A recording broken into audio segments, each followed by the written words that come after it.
Break out the bubbly because it's time for another hooligan party with your boy TornadoMcRae. How y'all living? Hey, man. Hope y'all having a great day. It's ESPN Wednesday.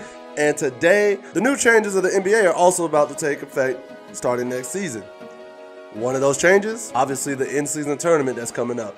And one of our new favorite regulars on ESPN, Mr. JJ Redick, has some thoughts on his podcast in regards to the new in-season tournament that's supposed to take place in November, I want to say. November to December of the regular season. So let's go check out what JJ and company have to say.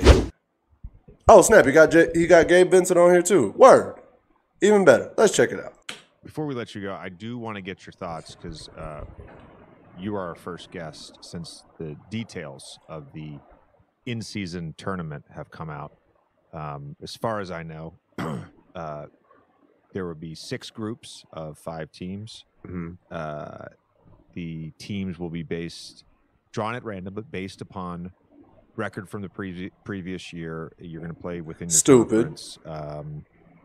The 6 group winners will go to the knockout stage. There'll be 2 wild card teams who have the next best records, and there's semifinals and finals in Vegas.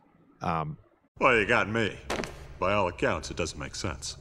I was in New Orleans when this was first brought up, my first year in New Orleans, and I was opposed to it, but in fairness, I was also opposed to the play-in tournament. The play-in tournament I think has been fantastic.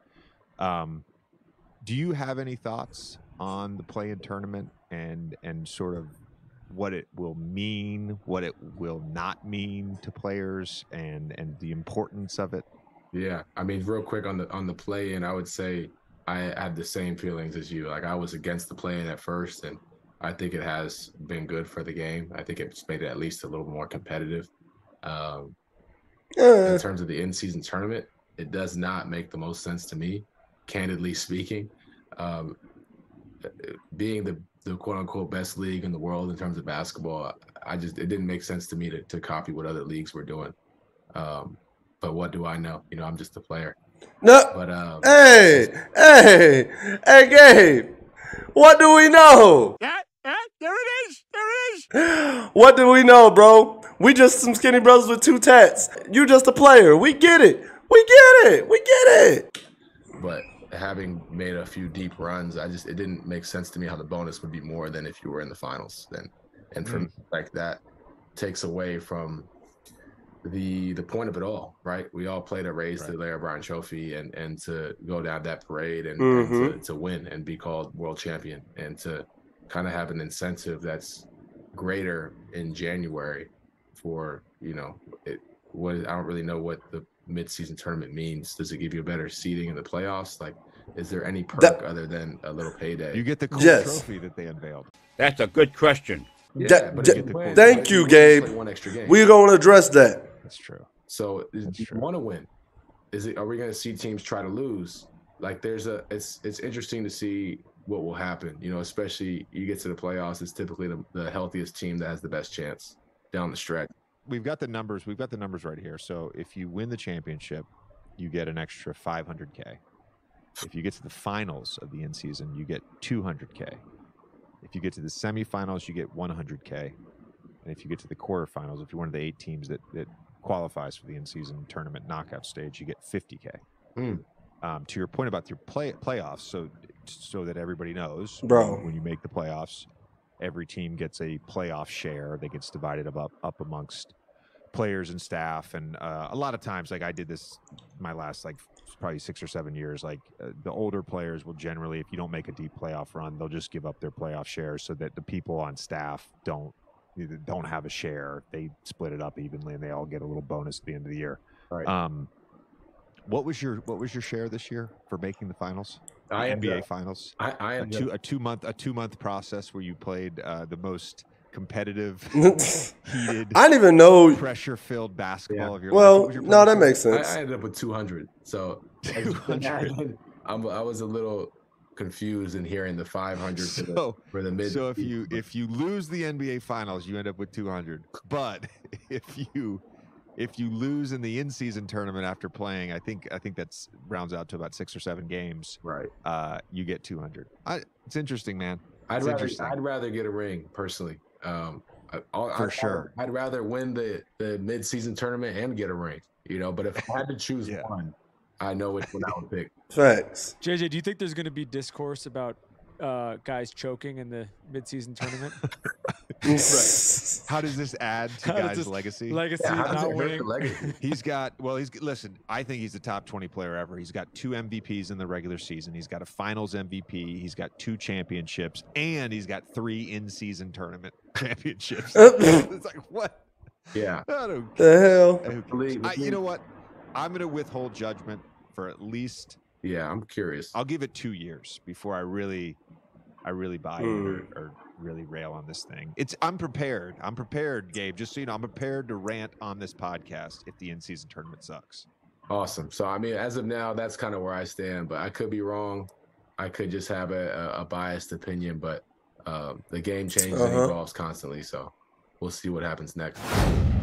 So, as we saw, a lot of movement pieces there. And like I said, I think there's a better explanation for it. Hold on. Here it is. All right, everybody. It's Richard Jefferson. That's who it was. Ever in-season tournament is now official. But how does it work? Bald. Shut your bitch ass up before I get to talking shit about you. Like this. First up is group play. All 30 teams will be split into 6 All 30 teams split into 6 groups, okay? groups. 3 from the East, 3 from the West. 3 from the East, 3 from the West. With a random draw based on last year's regular season records. Still Each team stupid. in a group plays each other 1 time. A total of 4 games, 2 at home, 2 on the road. 1, 2, 3, yeah. Now those games happen Tuesdays and Fridays in November, so set your calendar. Basically, these regular season NBA games also count as tournament games. Now, here's also my question. Do they still have games in the middle of that week, too, like on Wednesday and Thursday type of deal? Now, in each group, the team with the best group play record after those 4 games, they're moving on. The team with the next best record in each conference, those 2 are the wild cards. Always watch out for the wild cards. Now, we get to the knockout round. 8 teams, single elimination, and you know what that means. Win and move on, or lose, and you're out. Okay. The last 4 teams standing, guess what? You're headed to Vegas, baby. That's right. In Las Vegas, the semifinal battles will get us. Don't really care. They just want to utilize that dome. 2 teams in a winner-take-all final to be named champion and be awarded the first ever NBA Cup. Come on now. Look, there's a lot to look forward to this season. Players on new teams, rookies new to the league, and teams just looking to make some noise. And the NBA in-season tournament is going to be a can't-miss, must-see, high-stakes, high-level competition. And if you're a hoops head just like me, I promise you, you're going to love it. All right. My thoughts. It's stupid.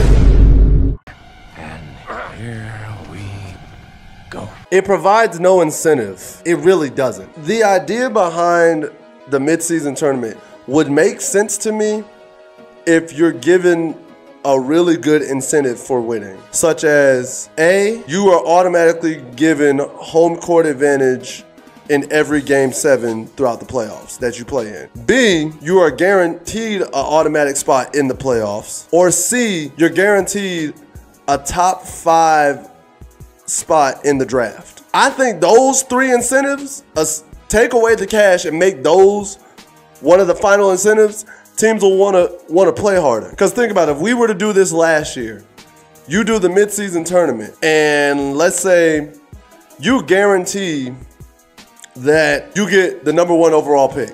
How many teams y'all think gonna try hard to get Victor Wembanyama? Or at least you're guaranteed top 5 picks, so that way so I'll say this.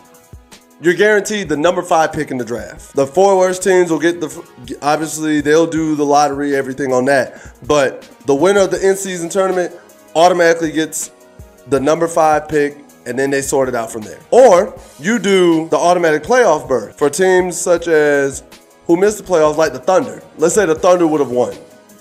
The Thunder don't miss out on the playoffs. They get a spot in, they're seeded according based off their record.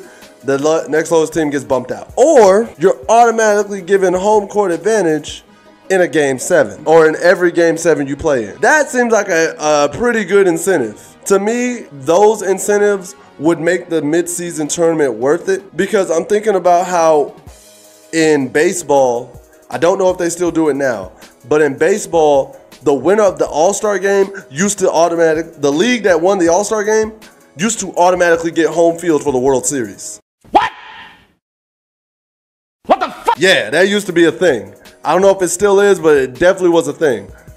The league that won the All-Star game would be the league that got home field advantage in the World Series. So representatives from both teams were trying to win, especially the teams that were like the top of the crop at the time. They're like, yo, I want home field. And that made it interesting and compelling. Can't remember how they settled the 2002 situation, because the 2002 All-Star game ended in a tie. How, Sway? Because they ran out of players. So, fun fact of the day. Without an incentive, if cash is the only incentive that's going to happen here, teams aren't going to care. Load management is going to be at an all-time high. Players are going to sit out. Players aren't going to care, especially if they're like injured or have a nagging injury type of deal. Like if I'm LeBron James, I'm Steph Curry, Kawhi Leonard, Kevin Durant, and we're already sitting pretty and I have a nagging injury, or we're doing pretty well and I'm focused on the other part and making sure we're good for the playoffs, I'm not going to care about the play-in tournament or the in-season tournament. I'm just not. I get other leagues are doing in-season tournament, like football, European football. They have in-season tournaments all the time. That works for them. I don't think this works for basketball, especially considering we have an 82-game schedule. It just doesn't work. However, I do think the incentives I proposed would make it work. Like, let's recap. Number 1, you always get home court advantage for every game 7 you play in. Number 2, you're guaranteed an automatic spot in the playoffs. Or number 3, you are guaranteed the number 5 overall pick in the draft. I think those will work. Y'all let me know. Y'all let me know. Do y'all think these ideas will work? Do y'all have any other ideas or other incentives that the NBA could implement to make this work? Like JJ, I will say the play-in tournament I was not a fan of. I don't really like it. It has served its purpose of being more exciting, but I still don't like it overall at the end of the day. Kind of, yeah. However, this just doesn't make sense to me. I think it's very stupid. I will go on record and say it, and if in 2 years it's one of the greatest things since sliced bread, I will come back on this channel and admit I was wrong. But guys, comment below, let me know your thoughts, and if you enjoyed this content, please make sure to like, share, subscribe, and hit that notification bell at the bottom, because you know it helps my algorithm, and as your auntie's favorite neighbor, she's got to know when I post these videos. Be a good niece, be a good nephew. Let your auntie know that I posted this video, share it to her, let the family know, let everybody know, and let's continue on this road to 200 subscribers, because we need to swell up the hooligan party, bro. We gotta invite more hooligans to the party. And we can't do that if y'all don't get the word out. Damn. But at the end of the day, what do I know? I'm just a skinny brother with 2 tats. Peace. Much love to all of you. I'm out.